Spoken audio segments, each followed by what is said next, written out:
আমি তো সকালবেলা ঘুম থেকে উঠে আরাম করে বসে চা খাচ্ছি, আর ওইদিকে আমার ছোট বোন আর তার বরের অবস্থা গত কয়েকদিন হলো খুবই খারাপ। কারণ আমাদের হিন্দু বিয়েতে তো প্রচুর প্রচুর নিয়মকানুন থাকে।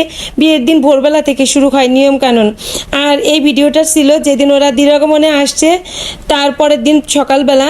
তো সকালবেলা হচ্ছে এই শুভচনী পূজা করতে হয়। এটা শুধু মেয়ের বাড়িতে না, ছেলের বাড়িতেও করতে হয়। ওদের বাড়িতেও করছে, আর আমাদের বাড়িতে আসার পর আমরা এই যে পরদিন সকালবেলা এই পূজাটা করলাম। তো আমাদের মাসি নিজ দায়িত্বে ভোরবেলা ঘুম থেকে উঠে পূজা যা যা লাগবে সব কিছু গুছিয়ে নিয়ে তারপরে এই যে নতুন বর কনেকে বসাই দিছে পূজায়। আর পূজাও শেষ হইলো, আর তারপরে সবাই মিলে আমরা সিঁদুর পরলাম। আর এই পূজাটা করে ব্রাহ্মণ যে বিয়ের আসরে দশমঙ্গলার যে একটা গিট বেঁধে দেয়, এই গিটটাও ওদেরকে খুলে দিতে হয়।